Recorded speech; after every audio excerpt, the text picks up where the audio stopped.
तर राज्यातल्या सर्व शेतकऱ्याला सांगू इच्छितो की तुम्ही काय करा, जसे वेळ भेटेल तसे तुम्ही शेत तयार करून ठेवा.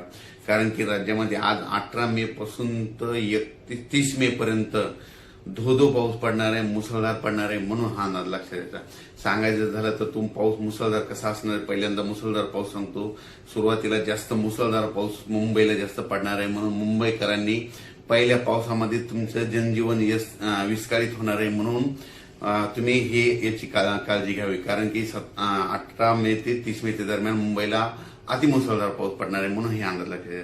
त्याच्यानंतर नाशिक जिल्ह्यासाठी देखील अतिमुसळधार पाऊस पडणार आहे. म्हणून हा अंदाज लक्षात घ्या.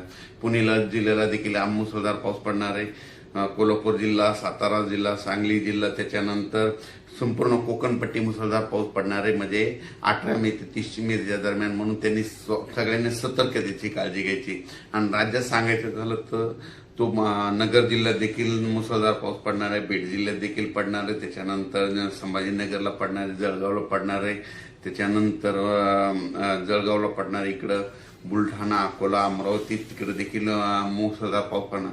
म्हणजे सांगायचं झालं तर 18 मे पासून तर 30 मे पर्यंत, 18 पासून जवळपास 12 दिवस दररोज 2-2 दिवस भाग बदलत ओढे नाले वाहतील असा पाऊस पहिली वेळ मेच्या शेवटच्या आठवड्यात येणार आहे. म्हणून हा अंदाज लक्षात घ्यायचा.